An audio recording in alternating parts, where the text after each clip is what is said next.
pastor in the United States has angered yoga gurus and millions of yoga followers all around the world. Mars Hill Church pastor Mark Driscoll has said that yoga is an agent of Hinduism and hence demonic. Driscoll's comments come during a question-answer session with his church members. Listen in to how Driscoll responded to questions on yoga.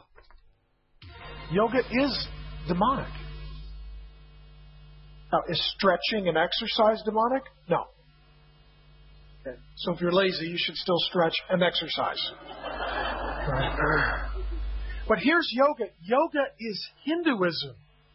And the result is you don't go out to God, you go into self. And it's not about connecting to God through the mediatorship of Jesus. It's about connecting to the universe through meditation.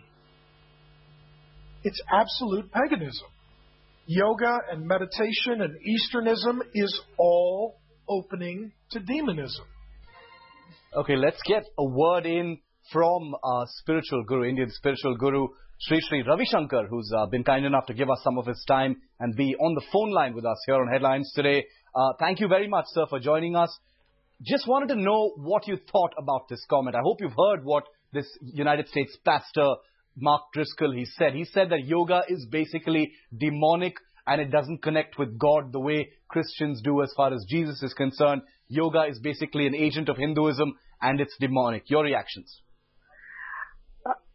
It doesn't surprise me because there has been few people like this, fringe elements in the West, who have always been thinking yoga is demonic, and they have faced this sort of hecklers all through, so many years. Of course, these days the prejudice is much less. In the past, say 10, 15 years ago, 20 years ago, Hinduism was also considered part of demonic culture, something, like idolaters or very demonic in nature. This sort of prejudice was prevalent. Of course, it is much less now with education, with people getting to know more about yoga and meditation, how it is more secular and people from any religion can practice it. This emphasis, and also, when something becomes popular, some sort of insecurity comes on some of these pastors. They feel threatened because their whole way is to keep people with guilt and fear. And with yoga, people are out of fear and guilt and they feel very centered and happy. That could be a reason also.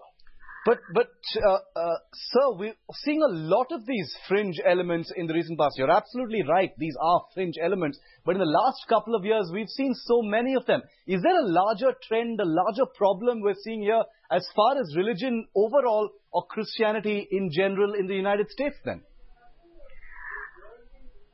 I think these people are getting more exposure these days. They've always been there. I have faced many hecklers in programs in US and in Africa, especially in Africa, there are much more, and in Europe as well. But the public is not for them. The public is not of this opinion. Yoga is becoming more and more popular, and people are getting really benefit out of it. And of course, it is not proselytizing any religion as such. So it is just a health exercise and it makes people feel well and connected to themselves. So if you could give a message to some of the people who were there at this particular sermon by Mark Driscoll, this US pastor, if you could say something to them after Mark Driscoll has made these comments, what would you say to them directly? I would tell them, what is demonic is, you should have a definition of demonic, something which disturbs peace in oneself and peace in others. That which would create crime in the society is demonic. Yoga is, in fact, takes the demonic quality out of a human being. It brings him the positive aspects of a human life. It, in fact, the stress is demonic. And yoga takes away the stress. Yoga takes away violence and hatred towards people. And how could you call this unspiritual and unreligious? Okay, thank you very much for joining us with your perspective, valuable perspective on this outrageous story. That was Sri Ravi Shankar, well-known spiritual teacher in the country.